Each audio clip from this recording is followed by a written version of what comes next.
Good evening. Welcome to the Tuesday, October 15th, 2024 City Council meeting at 6:30 p.m. Madam Clerk, please call the roll. Counselor Ash. Counselor Campbell. Counselor Devine. Counselor DeBona. Counselor Harris. Counselor Liang. Counselor McCarthy. Counselor Minton. President Kane. Present. 8 members. Thank you, Madam Clerk. Please stand if you're able to honor a moment of silence. Please use this moment as you will.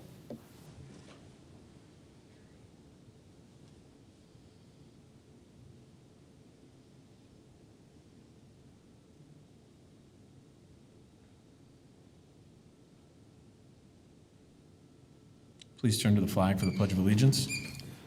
I pledge allegiance to the flag of the United States of America and to the republic for which it stands, one nation, under God, indivisible, with liberty and justice for all. Madam Clerk, will you please read the open meeting law? Pursuant to the open meeting law, any person may make an audio or video recording of this public meeting or may transmit the meeting through any medium.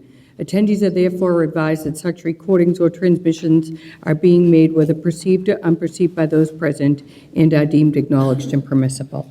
Thank you very much, Madam Clerk. Madam Clerk, first item on the agenda. Remembering Priscilla Bonica.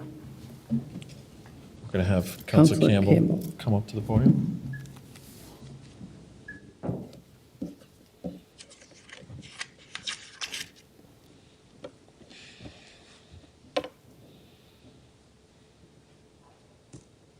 Thank you, Mr. President. I'm here with Councilor McCarthy to honor a very special family in the city of Quincy, especially their daughter Priscilla Bonica.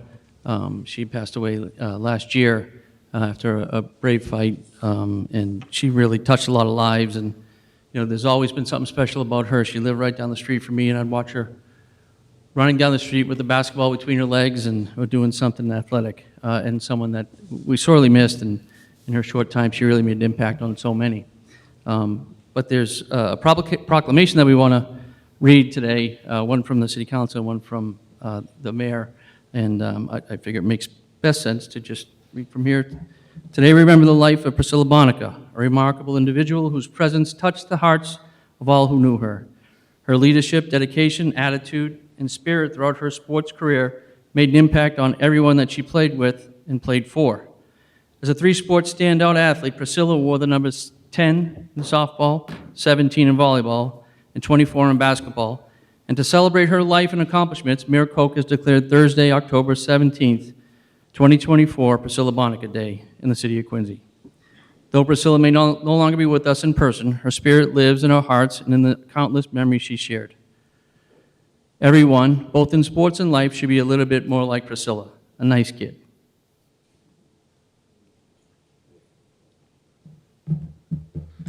Good evening.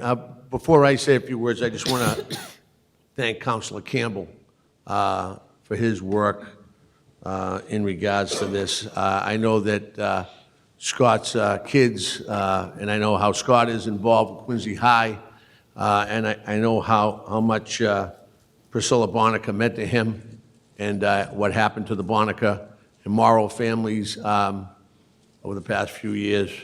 And it's just been a great tribute that Scott has thrown together for Priscilla, who is everything that Scott just said. And I get the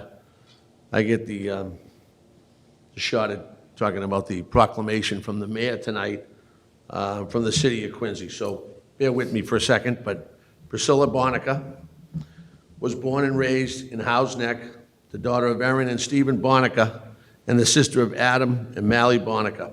And whereas Priscilla attended Quincy Public Schools, graduating from Quincy High School in 2021 as captain of the basketball, softball teams, and a standout on the volleyball team.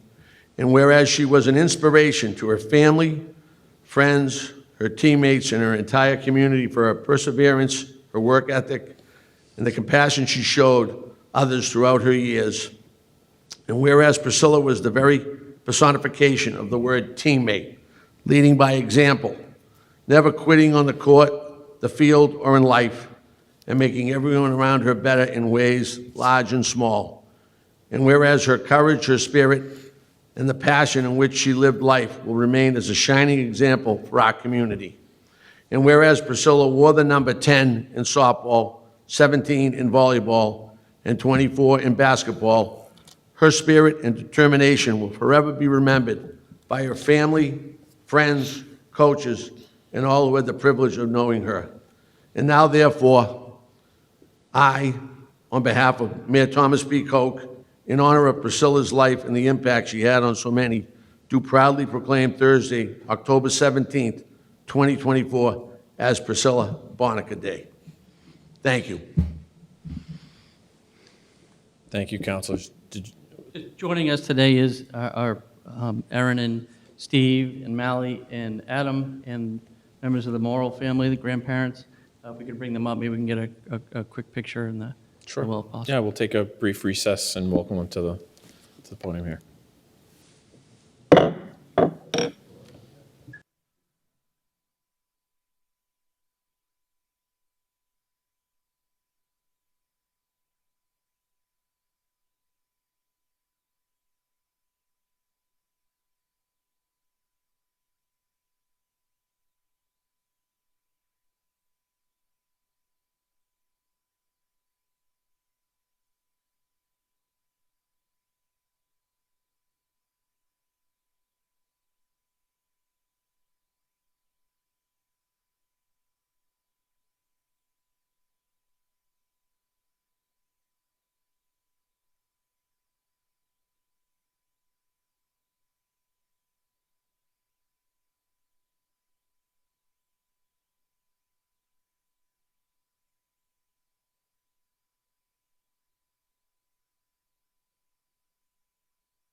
Madam Clerk, next item on the agenda, please. Presentation, Roadways and Infrastructure Renewal Program, DPW Commissioner Al Grazioso.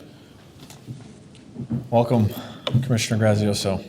Good evening, Mr. Chairman, city councilors. Before you this evening, we have 3 individual requests for appropriation. I know this is going into Finance Committee, but we want to do a little bit of an overview on what work we've done and what we're looking to do. The 3 authorizations this evening are for sewer pipe and lateral, trench and roadway repairs, a sewer vehicle and washdown facility,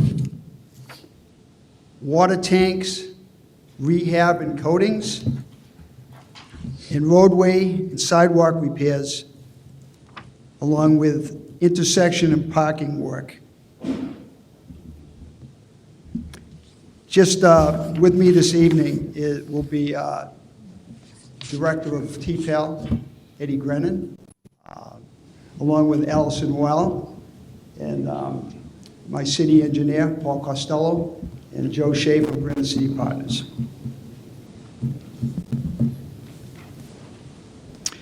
As most of you know, the DPW systematically assesses and approves the horizontal infrastructure with an asset management-based approach.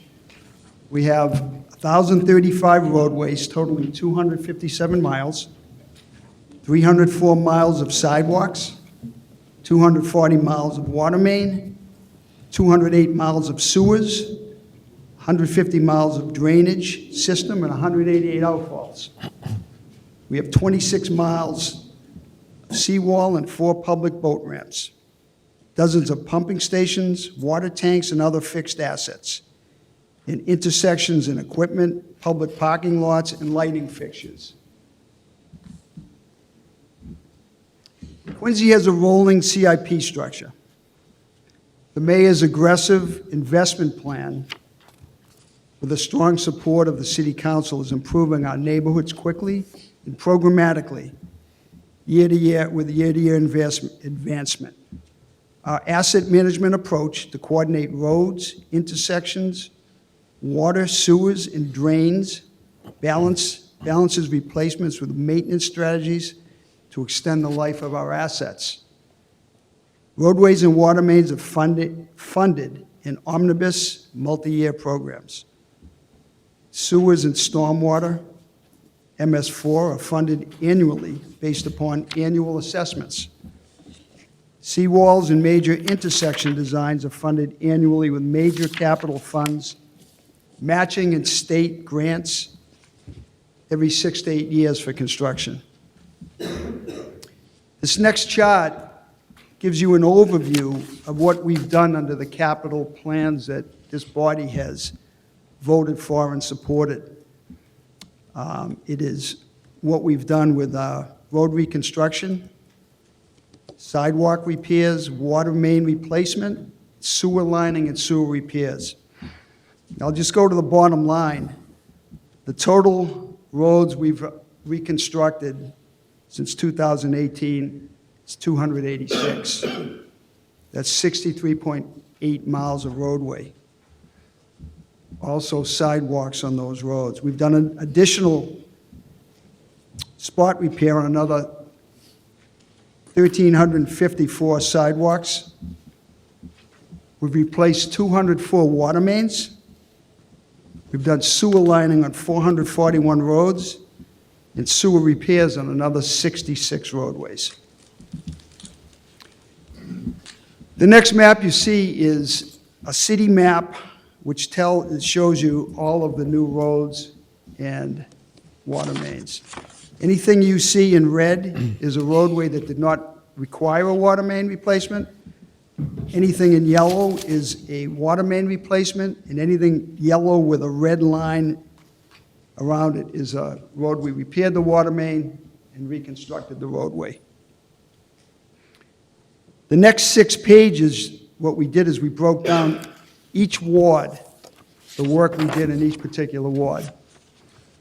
So you can see, ward councilors, what we've done in your particular ward.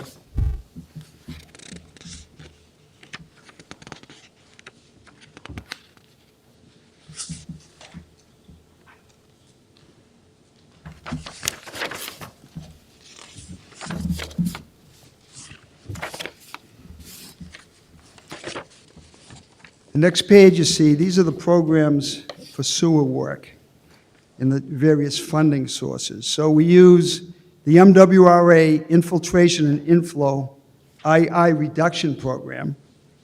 It's used annually for eligible activities.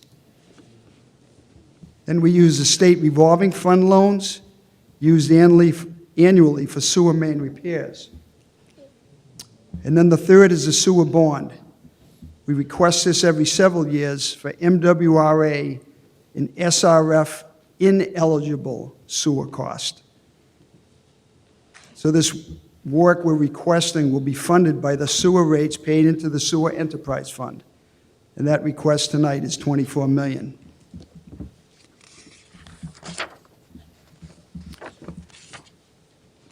Roadways with sewer repair issues.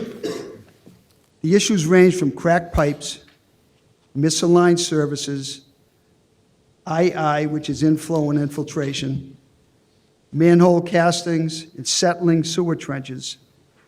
The city has repaired 56 miles of sewer on over 500 roads already.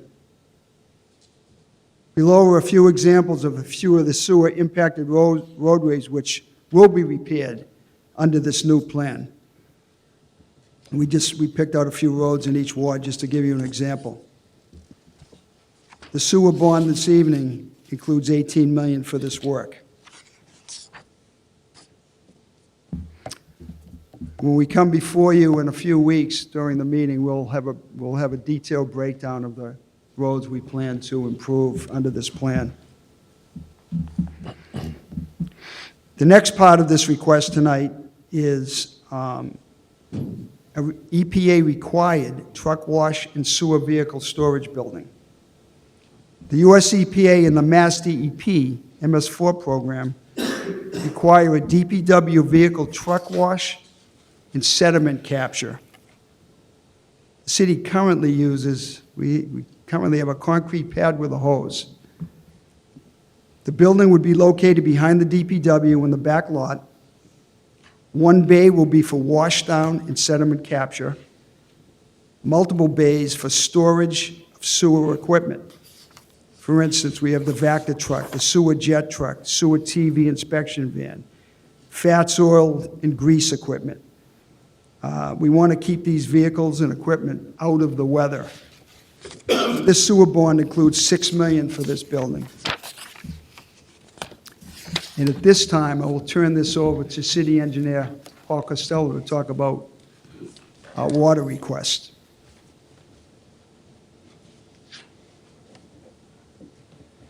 Good evening, councilors, and through you, Mr. Chairman. Good evening. I'm here to speak to Council Order 2025-123.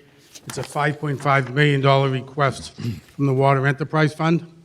It's to do work, maintenance work and rehab on our two water tanks, the Veshuti Drive tank and the Quarry Street tank.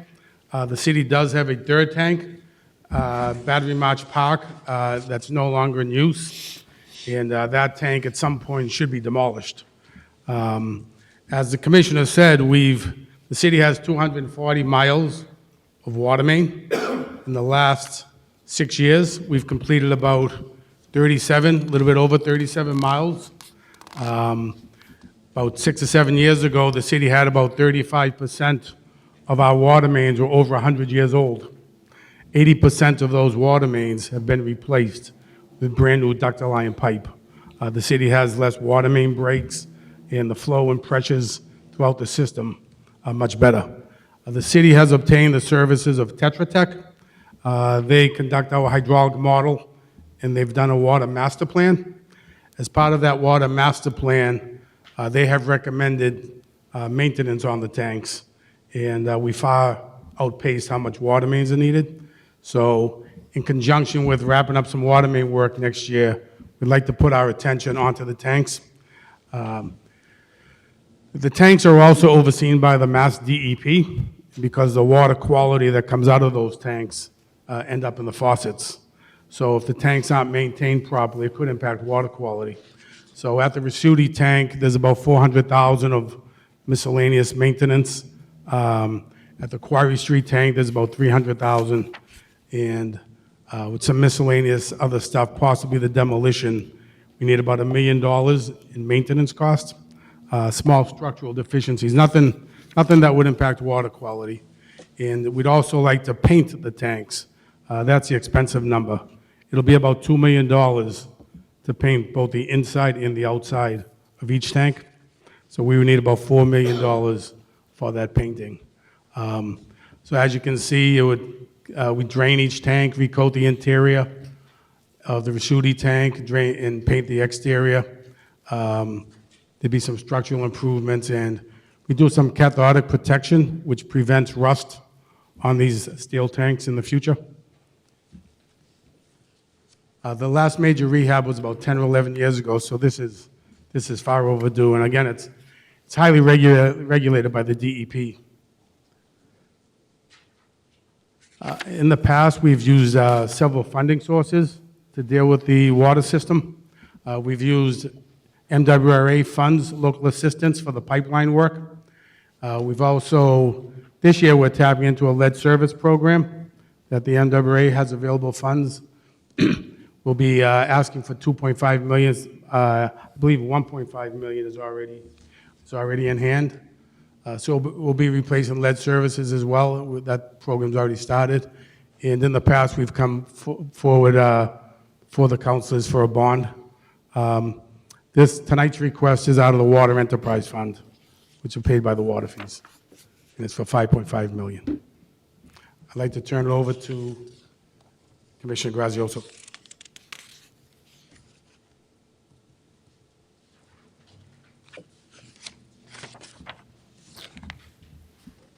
Just a quick update under the current CIP, which will be finished shortly, from 2018 to 24, we've completed over 300 roadways and 100 miles of sidewalk. Our pavement condition index, we've increased that. It was about 50 when we started, and our pavement condition index now is 70 out of 100. We're currently targeting under this new plan another 60 to 70 roadways.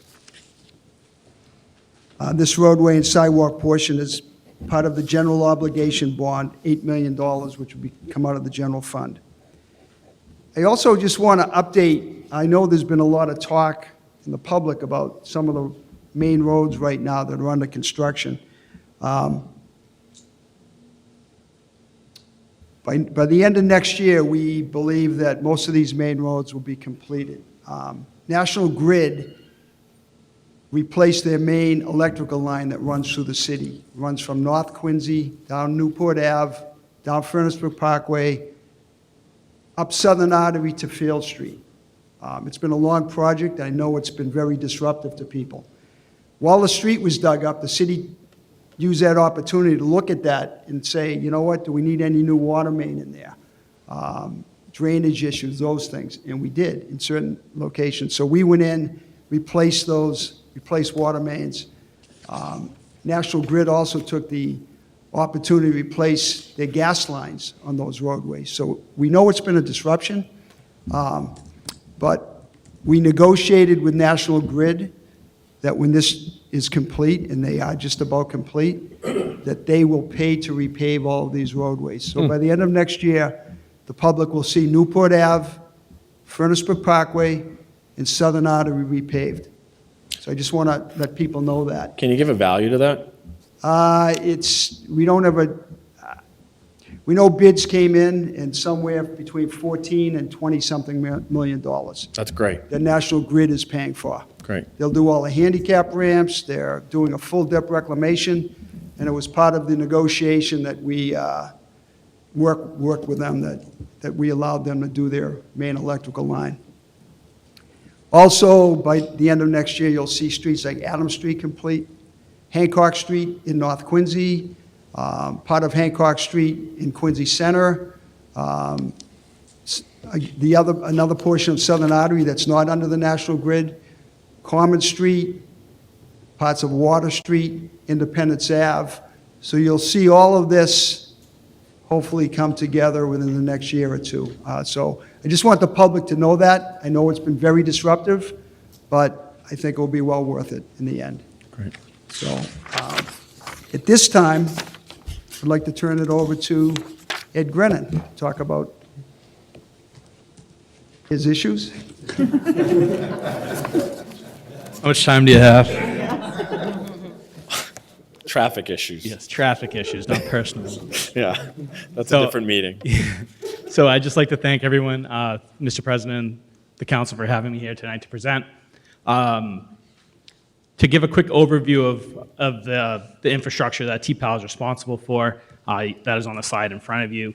The highlights, 110 traffic signals, well over 100 miles of roadway markings, 7,800 streetlights, 8,000 street signs, 1,000 off-street parking spaces, including the Kilroy Square garage. So what we are here to talk about today and to ask for is to talk about the work we've done and ask for the support to continue to do this work. So a major goal of our department has been the modernization of Quincy's traffic signals. Since 2017, there was a capital appropriation made in the multitude of roughly $2.5 million that gave us the seed money to overhaul a huge portion of our traffic signal infrastructure, new cabinets, new detection cameras, the works. Since then, we've been building on that through a multitude of different processes, operations budget, grants, city council support from this body. So what I'm showing you here is the main benefit of the modernization. This is the MyoVision traffic platform, and what this does is it allows us remote access to monitor and control our intersections. On the left, you're seeing the map of all the intersections that we have under the system. We're currently at 68. Through the council support, we're adding another 10 for the most recent CIP ask. Will bring us to 78, and then there are the C Street DOT project, we're adding a few. So we're really trying to target our high volume intersections. You also see on the screen the data that we are given part of this, continuous counts, pedestrians, vehicles, turn movements. What this does is allow us to make informed decisions on how we split our timing, how we respond to concerns from our residents. And then in the top right, you see the detection platform. That allows us to come in from any cell phone, any computer, make sure that the intersection is reading cars, processing cars appropriately, and if not, we're able to remote into the box and make timing adjustments to mitigate those issues. The next focus has been safety improvements throughout town.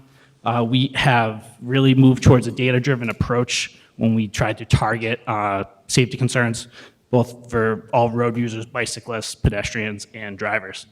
Some of the mitigation measures you see here are RFB crossings, rectangular rapid flashing beacons. They're very popular. They're visibility treatment to help pedestrians be seen at these crosswalks.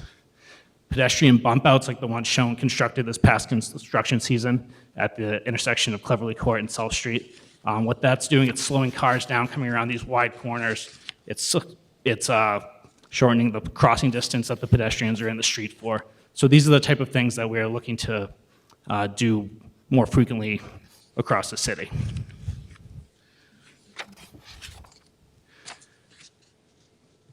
Which brings us to our recent success. The two intersections you see here are things that we've been able to do this summer, capital scale projects. On the left is the intersection of McConville Way and Hannon Parkway. That project, funded mostly through a MassWorks grant, provided for new infrastructure to enhance the area through development, some creation of green space. It also lengthened the queuing space between this intersection and the intersection at Bergen and Hannon. What that does is cuts down on congestion, cuts down on wait times, it cuts down overall on frustrations from drivers and pedestrians. And on the right, you see a major safety improvement that we're extremely proud of, is a temporary traffic signal that was installed at the intersection of Raschuti Drive and Willard Street at the exit off-ramp. This was done in partnership with Mass DOT. New signals, trenching across, new cabinet. These are the sort of things that we're able to target as for improvements based on safety issues that we're seeing, crash data, resident complaints. We'd like to continue doing things like this across the city. And for that reason, we're here before you tonight to ask for $4 million as part of the general obligation bond, the $12 million bond. $4 million of that will go towards intersection and pedestrian improvements along the roadways being reconstructed by the DPW, excuse me, as part of the package they have in front of you today. And with that, I believe I will pass it back to Commissioner Kresius. Thank you, Ed. So again, before you tonight are these three appropriation requests. We know this is going into committee. In that committee meeting, we'll be happy to get into detail with you. If you do have any questions, we would be happy to answer those. Councilor Liang. Thank you, Mr. President. I just want to start by saying thank you to both of you, specifically to you, Commissioner. I think that, this kind of undertaking, when we first started talking about it years ago, is so massive. And the last thing you did was shy away from it, right? You leaned into it and you came up with a plan. You stuck with it, and you've made improvements along the way. It's been so impressive, right, to watch and to be able to be a part of it in this way. For those that don't know anything, you know, especially, right, I ride a motorcycle around the city, and it's been brutal on some of these roads, especially for someone as short as me. If I just like land on the wrong part of the road, I'm going over, right? So it's been, brutal for a lot of reasons, but I'm so excited to hear that you've worked with National Grid to make sure that they're going to, fund essentially the repair and repaving of these roads. And that was something that I know you've worked on even in the past, right? Making sure that you're holding them accountable because, we're putting taxpayer dollars into fixing our roads and fixing the infrastructure. And when they have to come in, and they have to, right? I get that. They have to come in and fix their infrastructure. This is not the first time you've held them accountable to make sure that they're, paying that back to us. So just really want to start by singing, both of your sort of kudos, right, and saying thank you for the work that you've done. The questions that I have for both of you are really actually outside of your control and more of just trying to inquire like what we can do about it. And Commissioner, for you, it's with respect to the EPA. One of these slides had mentioned that there's an EPA requirement for what we need to build to wash the trucks down.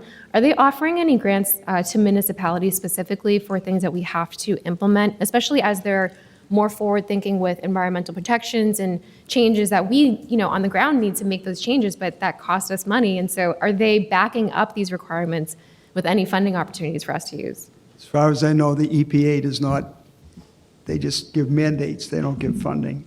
We do, when we work with FEMA and some of those federal agencies, we do apply for FEMA grants, and we have been successful for FEMA grants on seawall projects and things like that. So we work with the MWRA and the state on SRF loans, but EPA, no.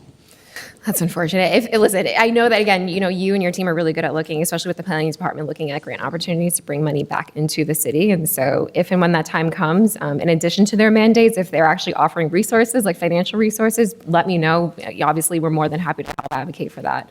And then the other question I have, again, which is out of our control, is actually to Director Grennan about the modernizing Quincy signals. This is great, right? Looking at these cameras and seeing then how they all work together to make sure that all of the intersections work well together. I see a huge opening of space here where there are no green cameras, and that's Quincy Shore Drive, which is, oh my Lord, right? I think anybody who lives in this area and anybody tuning in who doesn't live in Quincy, who takes Quincy Shore Drive, because I've heard from people even recently who were like, I drive up from Situate and I go through Quincy Shore Drive, and I'm like, thanks for adding to our problem. Again, I know this is out of our control. You have worked really hard to implement some good solutions across the city, so what can we do with respect to that? Because this entire area from, again, Quincy Shore Drive all the way up to Neponset, we can only do so much within our purview. This is an area where we don't have control. That's correct. Yeah, we can just be good partners in government and continue to work with the DCR to try and push them in the direction of sort of coming up to what standard we've set at our intersections. So we do have good communication with them. We have worked with them on a couple different issues. The state is, generally speaking, it's much wider. They have a much wider purview, so they're not as concerned with making these direct upgrades in Quincy as we are, obviously, but it is something that we've spoken with them with. They have made a significant investment in their traffic signals along Quincy Shore Drive. There's been a lot of new modern equipment put into the cabinets, that they haven't gone as far as to doing the intersection cameras that we have to bring that. I don't know that they have the staff to monitor those and to use that to the same length that we do. We're very lucky to have the engineering team that we have, led by Allie. But I would just say, like, just try to be on their backs about working with us on this type of stuff. I just think it's tough, right? Because, like, again, these are things where we're at the mercy of another company, right? National Grid, we're at the mercy of a state agency, and it's just like, we're doing it right. And if only we could just take over Quincy Shore Drive and, implement these things that you've put into place across the city that's helped to alleviate traffic and, frankly, increase pedestrian safety and alternative means of transportation. Quincy Shore Drive, if anything, needs it the most, right? I mean, Newport as well, but it just, I guess I'm just kind of frustrated because I'm like, I wish you could do more, and I don't have control over that, but Yeah. I guess I'm just trying to emphasize that, we are restricted, and I want to do whatever I can to support, again, the both of you really sort of being able to have some more authority and control over things that right now we just don't, unfortunately. Yeah, we appreciate that. I mean, again, like we share that same sentiment. It would be an undertaking to take these signals under our purview, but it would be good to control everything and have everything fit our standard and fit into the box that, because it is our residents that use it mostly, and we hear from it, and it's difficult for us to give the answer of, oh, I'm actually sorry, like that's not ours. Like I'm going to have to send that over to the DCR. I'm going to have to. So that's a difficult thing that we do, and we, to do it, to take it over, and to be able to respond to things immediately. I think it would be nice. I'm not sure if it's in the cards, but Yeah. we're at this point happy to work with our partners at the DCR and continue to keep that dialogue open. Yeah, well, anything's possible, so maybe one day. Mr. President, I think Mr. Walker wanted to add something, so if I could just ask him to contribute any thoughts he has, that'd be great. Through you, Mr. President, there is a better answer to that question, and that is something the mayor has brought up on repeated occasions over the course of the last several years, and that is getting the state to give the city control over the DCR roadways and property within the city of Quincy. It's something he believes strongly in. It has not gotten off the ground, but he feels the city, Commissioner Grazioso, Director Grennan, our teams at our level have the capacity, have the ability, have the creativity and the ingenuity to address some of these issues that we are a little hamstrung. We do have great partners at the state level. They do work closely with us, but it would be a lot better, and opportunities through the roof, really, over what we could be doing on some of these currently state-owned roads and parks throughout the city, if there would be a consideration of transferring DCR property to the city of Quincy. What, Mr. Walker, would we need to do to accomplish that? Through you, Mr. President, that's a great question. The mayor's raised it. We've had support at the executive level, the governor's office, and that's where it's sort of idled. But I think working together as a group, maybe we can light a match and get some momentum behind this, because go ahead. Sorry, but the executive level, they are responsible for DCR, correct? Correct. So is this It would have to be- necessary of a legislative It is. decision? It is. So, so we could encourage our colleagues in the state legislature to pursue such an avenue? Through you, Mr. President, yes. Okay, great. Bureaucracy, right? Yeah, let's cut that tape. Yeah, thank you both, I appreciate it. Thank you, Mr. You all President. set?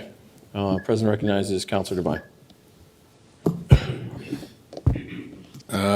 First, I want to thank both traffic and the DPW for coming out. I really appreciate everything you all do.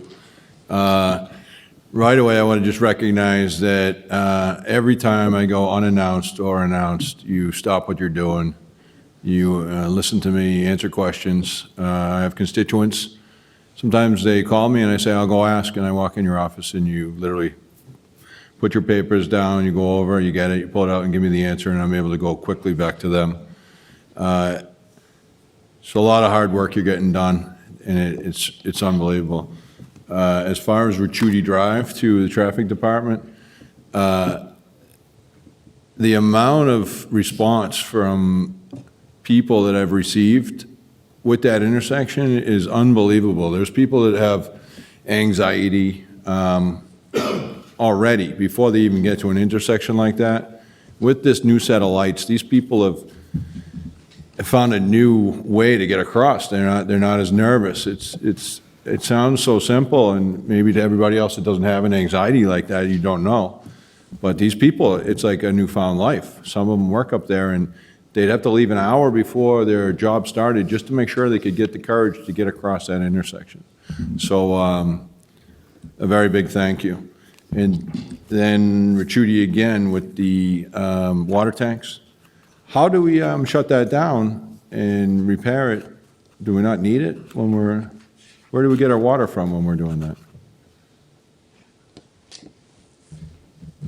We get our water from the MWRA. Their main tank is up in the Blue Hills. So we can, we've talked to them, we can drain the tanks. It won't affect pressure. So it's fine. Excellent. Just curiosity. Yep. Yeah, so with that said, I really do appreciate everything you've done. You're unbelievable. I came here 2 years ago, almost, and my mindset has changed when I travel. I see things now differently. I see signs that are knocked over, and they clearly have vines and weeds growing over them, which tells me they've been there a while. Yet here in Quincy, when a sign gets knocked over, you can almost see it put back up within a day or maybe two. So I see all these other cities and towns across the country, and once again, I'm going to say this, and people have quoted me saying it and almost made fun of me, but I think Quincy's awesome, and we're doing really well, so keep up the good work. I'm glad to be a part of this. Thank you. Thank you, Counselor. Councilor Devine. President recognizes Councilor DeBona. Thank you, Mr. President. Commissioner, Mr. Costello, Grennan, Ali Rule, I see Joe Shea over there as well. Thank you for all coming in, and this is very important. I remember coming on to the council in 2016, and we talked about the capital improvement plan. We put it into action. It actually is physical. You can see it, you can touch it. Also that year in 2016 of July, the inception of the TPAL department, traffic, parking, alarm, and lighting. Your predecessors, Mike Coffey and Chris Cassani, laid the groundwork down for you, and you're doing a great job. They had a lot of hiccups and a lot of technological upgrades over the years. Just want to talk a little bit about how important this is: roads, sidewalks, sewer, water, and also the TPAL division, the whole department. Where are we kind of? You talked a little bit about National Grid, Newport, Furnace Brook, Southern Artery that they're going to do, the 14 to 20-something million. You also talked about Adams, Hancock, Common, and water. Folks still out there today still don't understand so much that the Mass DOT C Street project. Can you talk elaborate a little bit how much funding was for that and the jurisdiction who has that? I believe, and Eddie may be able to talk a little Okay. better on the C Street project, but I believe it was a $12 million project, Eddie?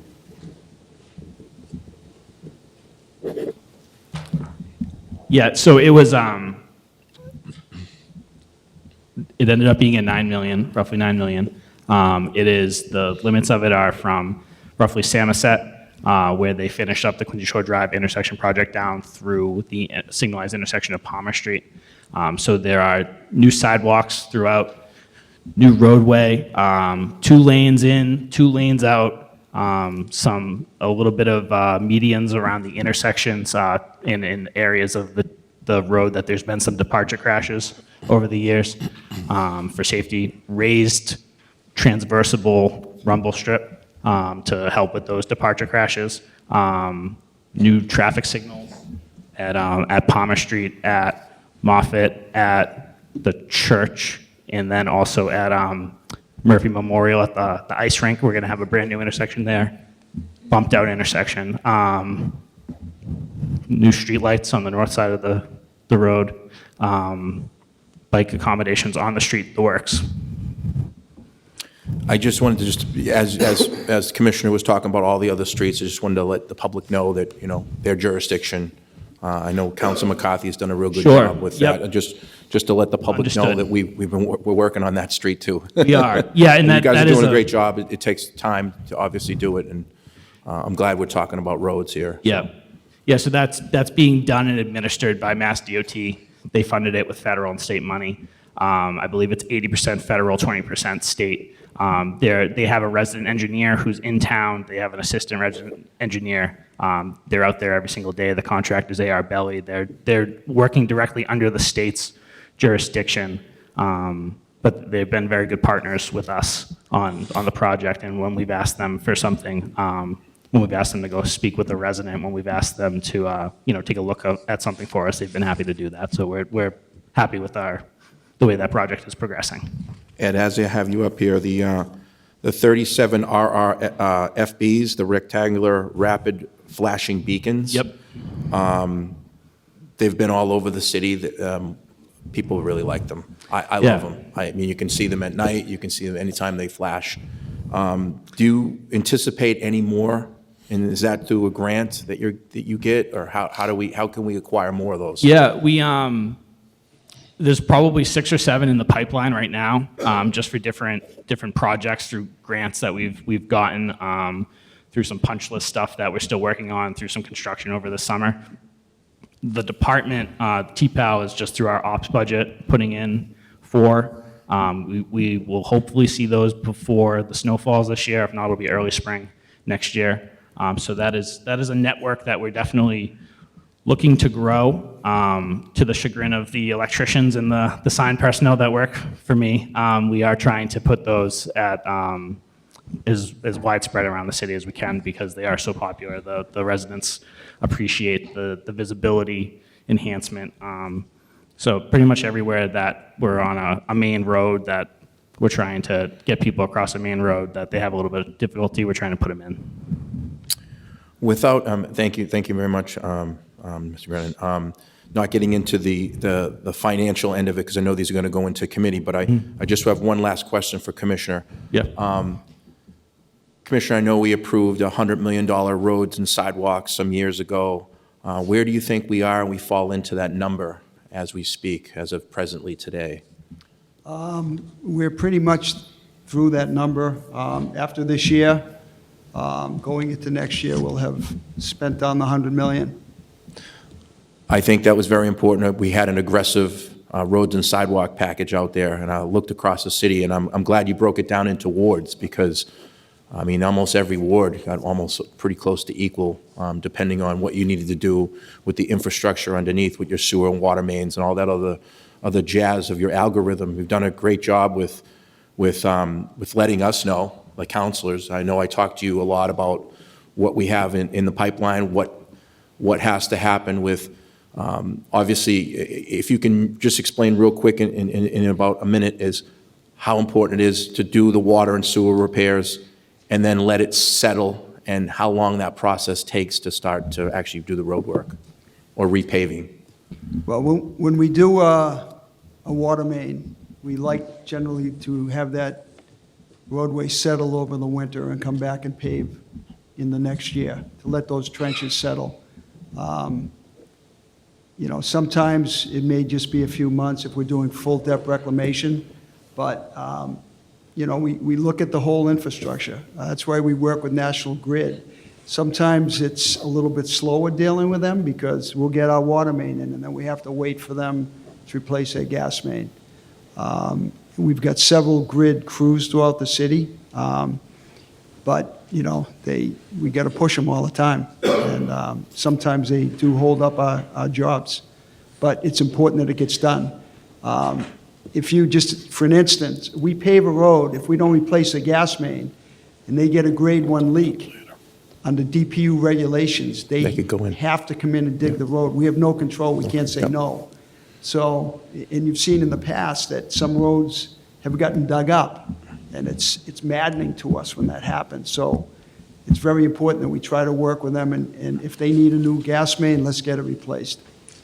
As we're approaching, obviously, into October today, I mean, it got a little cold last night, and it's starting to get cold. Well, how long do we anticipate a little bit more to do the rest of the roads for this year, sidewalks? Well, some of the mostly. roads, in the contract, we gave the contractors a completion date of next June 30th. So, Okay. by the time the bids go out in the spring, we give them a full year.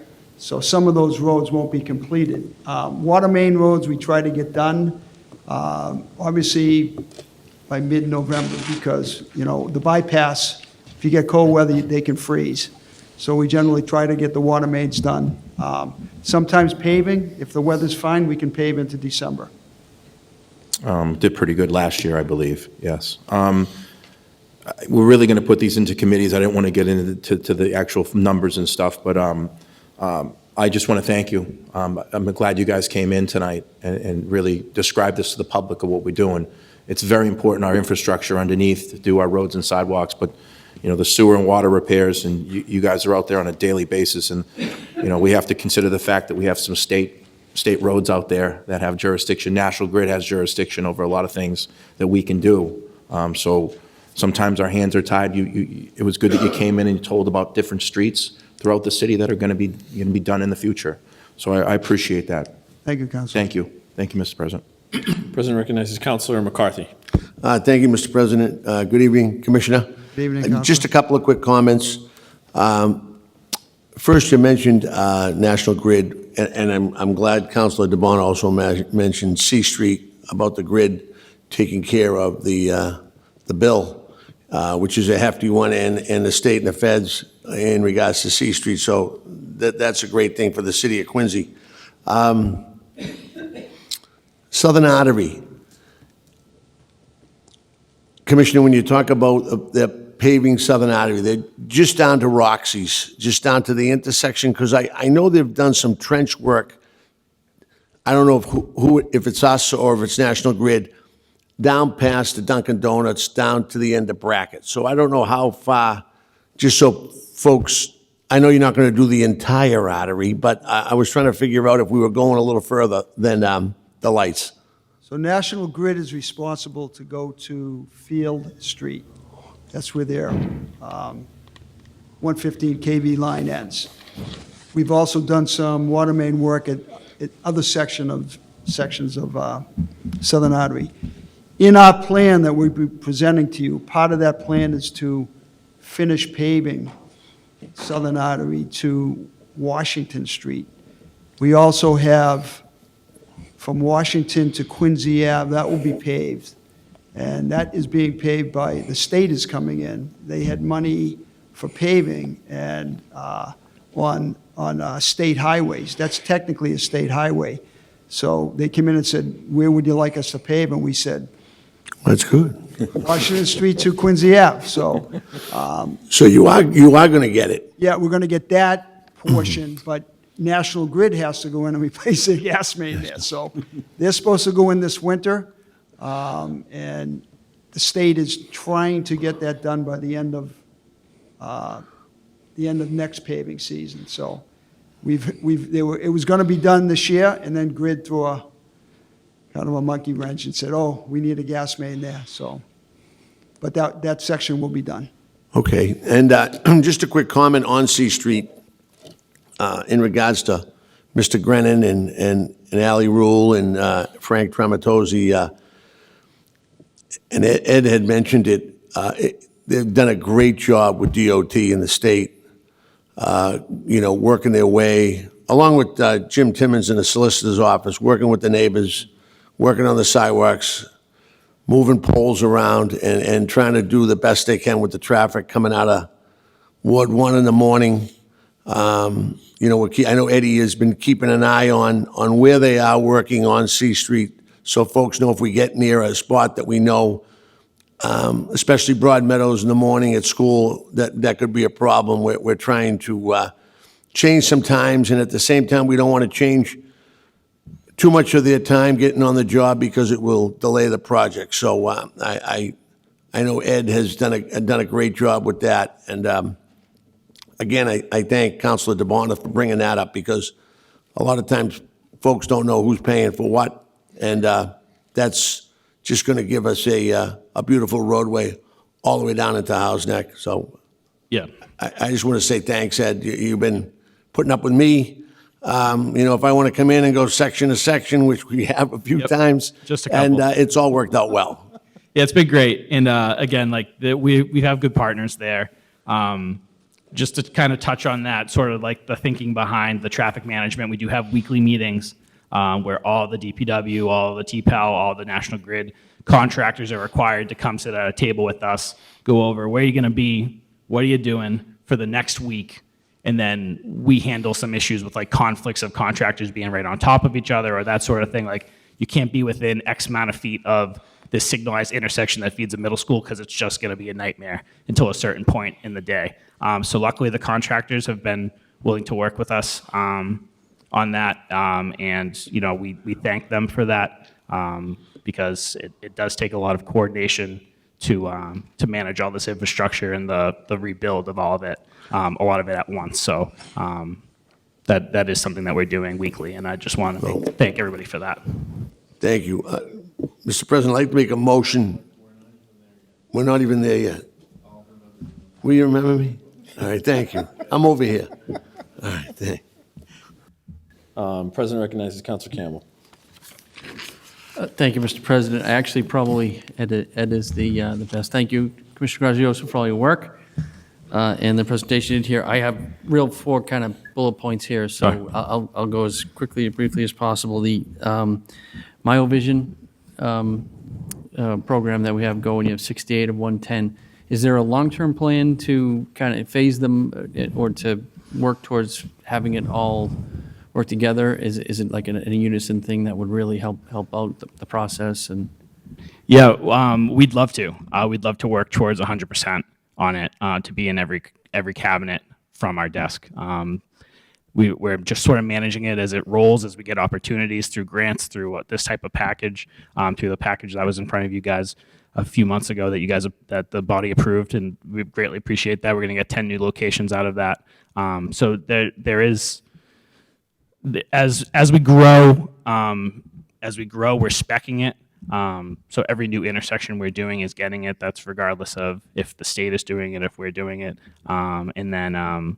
We're just trying to pick off as many as we can to get to 100%. is there a priority list, that if the next time if there was some appropriation, you'll know which set to do next? Yeah, we do it mostly by volume and also by the investment necessary to get the MyoVision equipment capable with what's at the intersection. Mm-hmm. So we've been trying to pick off like all of our mains, all of our major intersections over the past few years. There are some that we're now fortunate enough to be moving into that had older cabinets, traffic control cabinets that weren't compatible with the system that needed to be replaced in order to bring it into the system. So that's sort of, we're in that phase now that we're making the investment in the older signals so that we can make them the newer signals. And so is it monitored through like AI, or is there a group, we're actually monitoring tape? And it's mostly AI doing the counts, and then we get alerts when something goes wrong, when the intersection goes into flash, when there's a certain a threshold isn't met, like that basically is saying that like, hey, this traffic signal is like backed up. We get AI recommendations for when there's things that they're sensing on the camera based on the way traffic is being processed through the intersection, saying like, hey, you might have a little bit of a suboptimal green time here. You should look at changing that sort of thing. And then in our downtown, we do have a more robust AI controlled system. It was SureTrack, but actually SureTrack was purchased by MyoVision, which worked out really nicely for us recently. And what that system is doing is communicating intersection to intersection, telling them which cars are coming and how many cars are coming. And that's real time, yeah? Real time, cabinets second by second, making decisions to extend to green a couple seconds, maybe flip to a red a little bit earlier because you have a big queue coming the opposite direction. So, is there a measurable way? Can you measure it in the whole scheme of things as far as like where those intersections are working? Is it measurable? Can you actually see it's gone from 10 minutes to 9.5 minutes to get from? You're talking about delay? Yeah, just in general, the traffic itself. Are you able to monitor it? We can run like corridor times, like from point A to point B if it's within the system, and see how that looks, and we can actually go back and see how it looked 2 years ago. Just how long, like the places that we have the MyoVision cameras, there's this historic data that gets stored that we can look back trends over time. We can actually, a lot of our majors that we've had since 2018, we could see pre-COVID versus post-COVID timings. And then in the more, I guess, the smarter signals, you could call them, in the downtown, there is some like some delay processing. It's pretty jargony. I'm sure Allie would understand it a whole lot better than I would, but short answer, like, yes. Yeah. And I guess finally, we talked about it, Chief Kennedy and at some constituents reached out on the gridlock that goes on at Hancock and Newport Ave. Yep. You know, as you're the Neponset River. You know, I would imagine there's some, you know, AI and also, you know, managing the signage and people coming in there. But it sounds like you guys are starting to work on a plan to. We are, yeah. The intersection of Hancock Newport actually is in the 10 locations that's getting a MyoVision camera that this body most recently approved a package for. So we're excited about that. That will allow us to be able to get continuous counts to be able to fine tune the timings based on day, based on time of the week. And then in conjunction with that, there's some stuff going on with the state. Some studies that we're partners on. The Mass DOT is doing a multimodal study in the North Quincy area, and then also the Morrissey Boulevard reconstruction that's being studied. And the Neponset Circle is in the loop to be included in that study. So we're sort of still in data collection mode up there. We're trying to handle our side of the bridge to make it move as smoothly as possible. We did paint some "Don't Block the Box" up there. There's been some signage added to try and encourage people to follow the laws and not do that. Chief Kennedy's been wonderful providing some spot enforcement to help with these things. So we're trying to tackle it as a team because we know it is a pain point up there. It's definitely something that it's a multi-jurisdictional, I would imagine, event there. Stop and Shop every Sunday. Sue tells me we got to fix Chubbuck Street. Sue. I know Councilor Ash has been outstanding at it, but she blames you and I for it, so we have to make sure we're on I've top known of it. I've known Ms. Pachetti for a long She time. gives Councilor Ash all the credit and you and I all the blame. so, That lines up. That makes a which lot is of good. sense. Thank you for all your hard work. Thank you. Yeah, thank you. This is for Mr. Grennan. Hello, sir. One quick question for you. Shoot. Along Furnace Brook Parkway with the lighted intersections, are certain ones controlled by the state? Yes. Are they working with you on this plan? On this plan, the modernization plan? Right. Not directly. It's more so we try to stay cordial with them. It's DCR owns those same intersections on Furnace Brook Parkway, so it's sort of the same story as Quincy Shore Drive. We sort of coexist a little bit more on Furnace Brook Parkway because we sort of switch back and forth on what's ours, what's theirs. But as far as like their standard signal and the way that they sort of treat things, they're definitely not doing it in the same way that we are currently. All right, thank you. You're welcome. President recognizes Councilor Ash. Thank you, Mr. President. I want to thank you, Director Grennan, Commissioner Grazioso, I know Joe Shea, Ally, Paul, thank you all for coming in. We, as ward councilors, are asked these questions, and rightfully so, by our constituents about roads and traffic, and we'll say different spots, very specific spots. I say everybody's the king of their castle, all their castles touch, and they want the road done. And I think that's accurate, and it really is good to see on a high level the improvements over the last 6 years, and the fact that, at least by my calculations, we're at just about 20% of getting all of the roads redone and reclaimed. So I first want to thank you all for providing this high level, these graphics. I think they're very beneficial to me, and they will be as I relay information to my constituents. But namely in Ward 2, I know everybody will see, if they haven't already, that Quincy Ave has been repaved, as well as East Howard and portions of Des Moines in that area, and which has come out great. I worked probably with all of you on that, but namely with Joe Shea, who's here, and getting a lot of that work done and relayed to the residents, and everybody's pretty happy. I know coming down the pike, Director Grennan, we've discussed at length Southern Artery and also the Fort River Rotary, so I look forward to continuing to work with you on that. And so that's just a recap for those listening at home or here in the audience. And I've had some really beneficial conversations with Commissioner Grazioso about how sometimes these roads, you may project that they're going to be completed by a certain time frame, and then due to issues outside of our purview, your purview, your staff's control, they may fall to the wayside. I thought maybe, since we have you here tonight, if you could maybe do a debrief or a high-level view of that for those listening at home. Maybe how somebody could say, oh, I got a letter that my road was going to be done by June 30th, and now it's November, and I haven't heard anything. Well, again, we're at the mercy sometimes of the contractor's schedule. We're at the mercy of weather. We're at the mercy of National Grid, which that's the big one. We can't, sometimes we're waiting for them to go in there.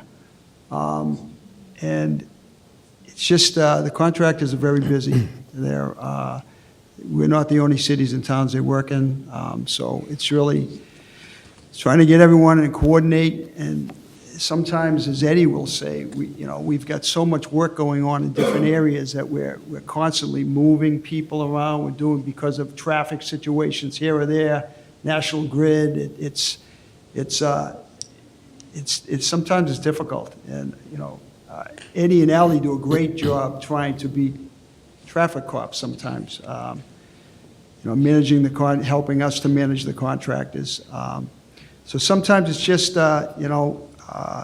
work takes longer than anticipated. And that's, again, why we allow the contract, in our bids, we allow them to finish, by June 30th.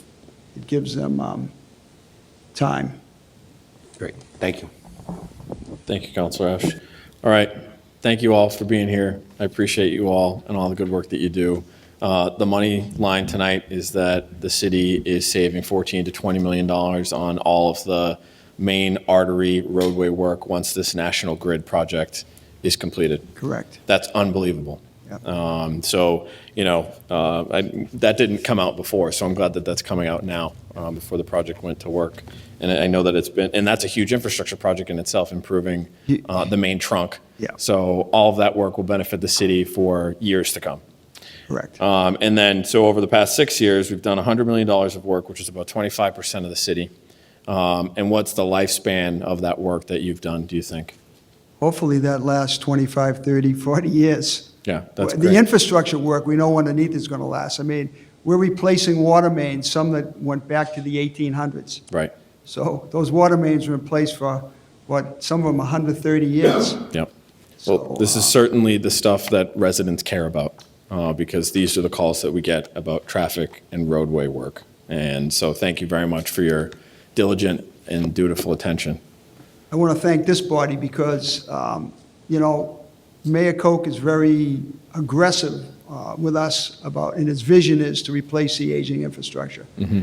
But we couldn't do it without your support, and this council has been very supportive of us. Anytime we've come up for an ask to do this, you understand the need, and I want to thank you for that. You give us the credit, but I think everyone, the public should realize that it's a team, all of us together, to get this work done. So thank you.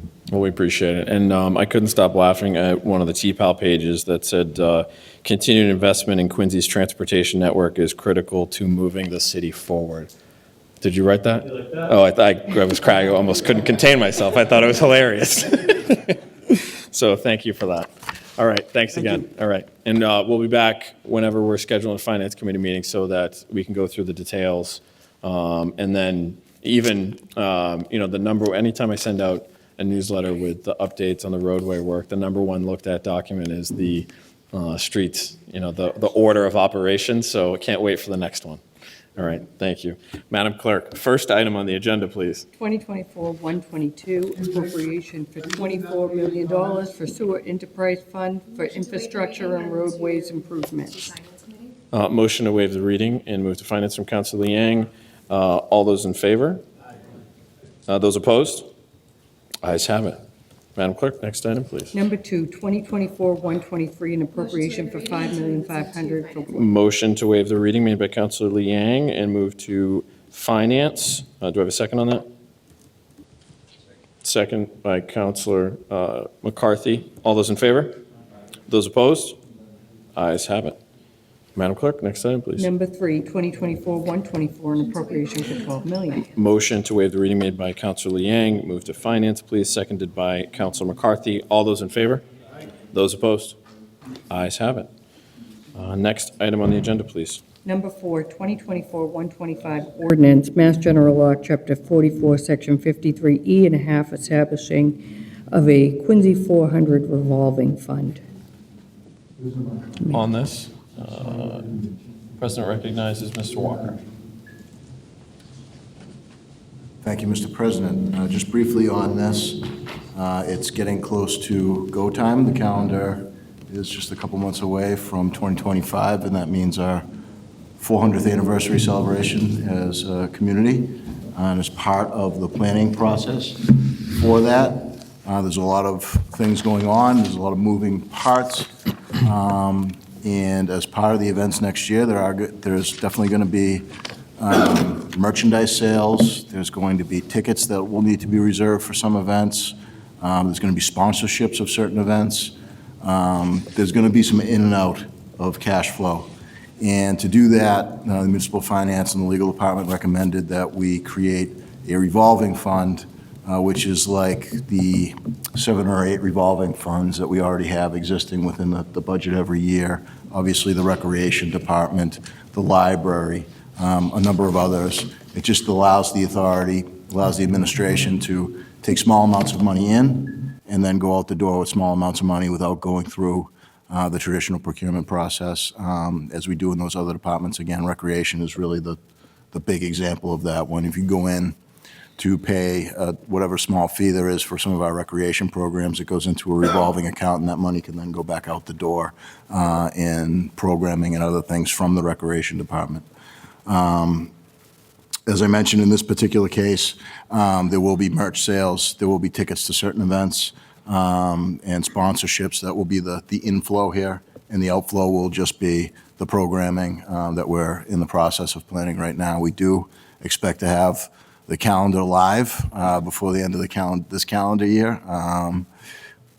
We do expect this year's holiday celebrations to sort of be the soft launch. We're going to see some different additional things at the Christmas parade. We're going to see some different additional things at the tree lighting ceremony this year as sort of the lead-in to what's really going to be an unforgettable year of events and celebrations as part of a community. So with that, I'm happy to answer any questions about this. There's nothing, I don't have anything written beyond what's on the agenda here. It should be in order. Yeah, there's no order here.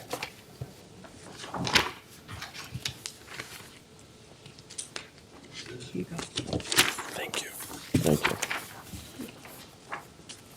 And the fund, what did we just approve for this event? Through you, Mr. President, this is a little different.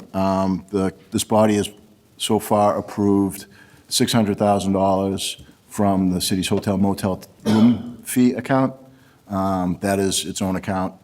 That's money that's out the door. It's being spent on things like now, such as hiring the help that we need to market the programming that we're going to have, firms that are proficient in corporate sponsorships, helping us with that, talent booking agencies that are helping us work some of the bigger events, those sorts of things. And obviously, we're starting to staff up in preparation for a year full of events.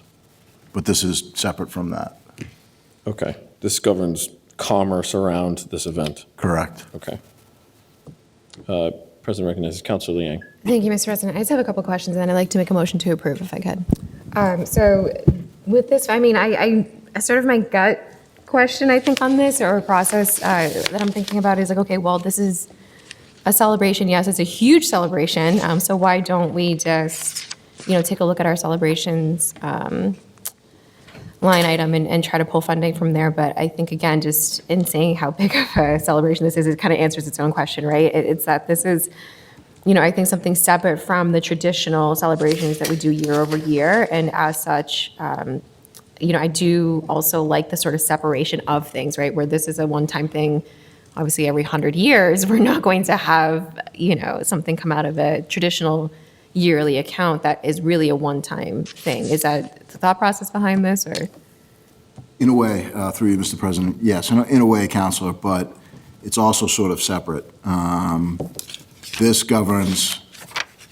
allows the opportunity more than anything else to allow the incoming that will then help support some additional outgoing. Now, that outgoing is going to be funded through a variety of different sources.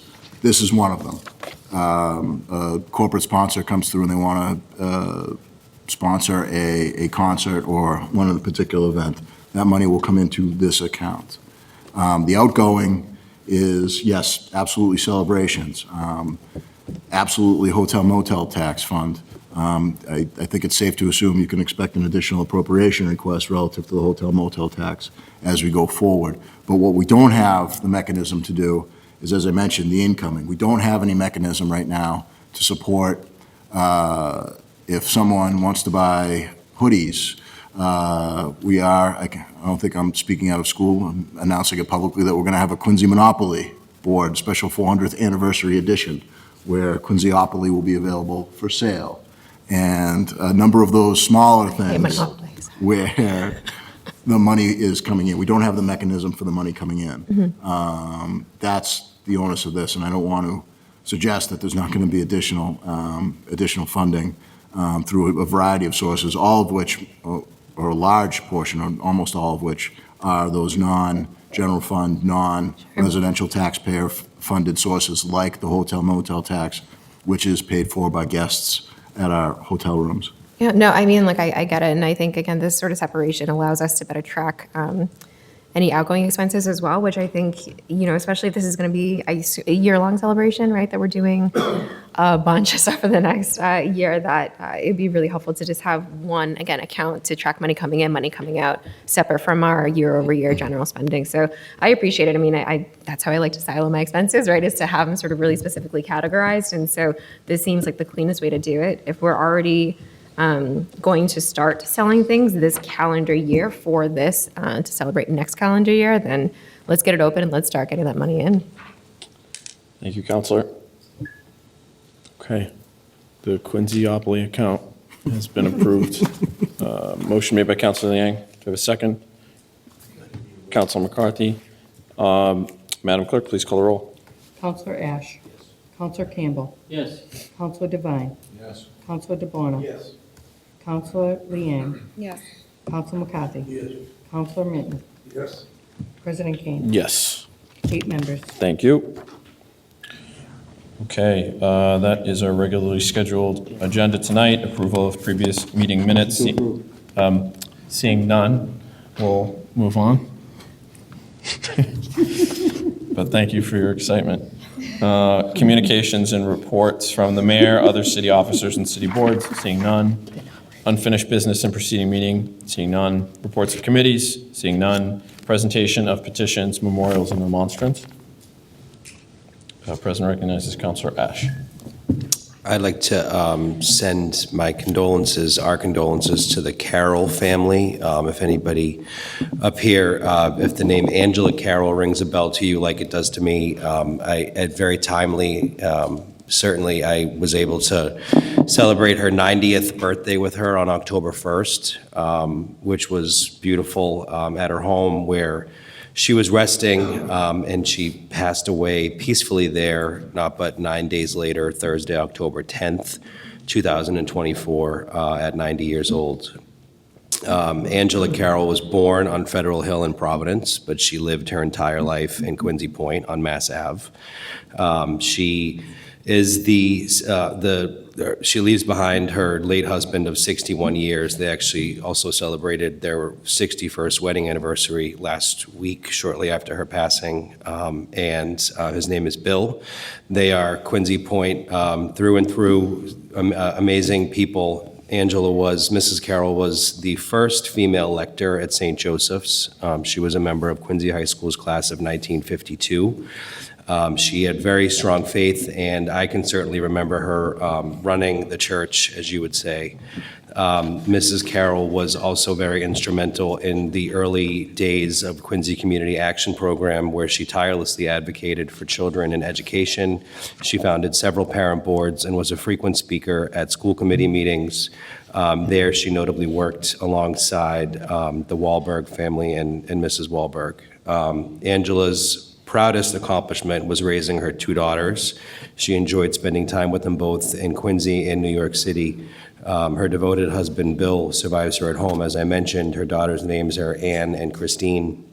She will be remembered for her huge heart, contagious joy, and embodiment of grace. And I would like to also note that visiting hours are tomorrow at St. Joseph's from 4 to 7, and a funeral mass at St. Joseph's at 10 a.m. on Thursday, October 17th. So my condolences to the Carroll family.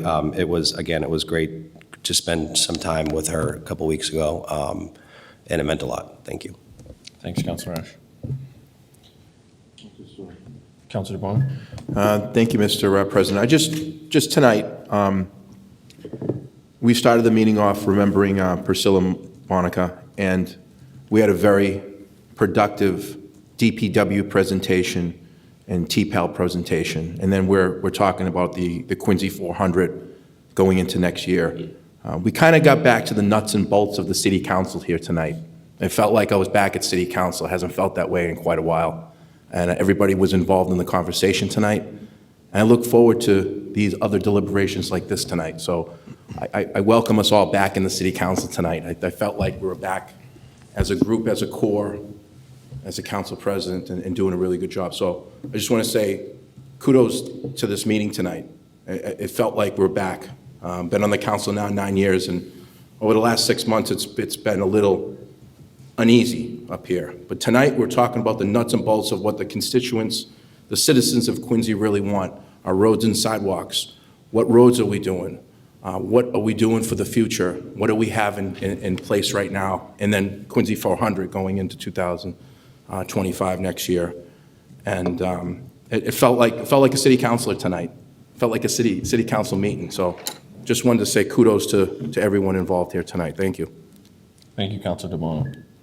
Unfortunately, in Ward 3, we lost a very well-known resident in Donna Keating on October 10th. Donna lived at the corner of Holbrook and Safford, and she was very well known for putting anybody's sort of political signs out there. And she was a very memorable person.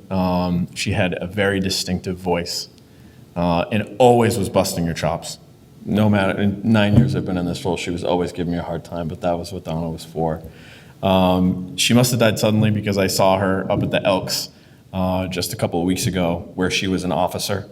And so, she looked fine then, so I don't even know what happened, but there are visitation hours on Thursday from 11 to 12 at Cohane on Hancock Street. But Donna had worked in the corporate offices of Stop and Shop and at Bradley's, and worked for Quirk's Auto. She's the daughter of the late Harold and Marie Keating. She's also survived by many cousins and friends. And Donna will certainly be missed. She's just one of those constituents and residents that has been around, was always involved, and they don't make them like her. So condolences to her family. On that, motions, orders, and resolutions, seeing none. Scheduling of committee meetings and public hearings. Our next regularly scheduled city council meeting is Tuesday, November 12th at 6:30 p.m. Be there or be square. Motion to adjourn made by Councilor Yang, seconded by Councilor Brown. All those in favor? Aye. Those opposed? Ayes have it. Have a good night.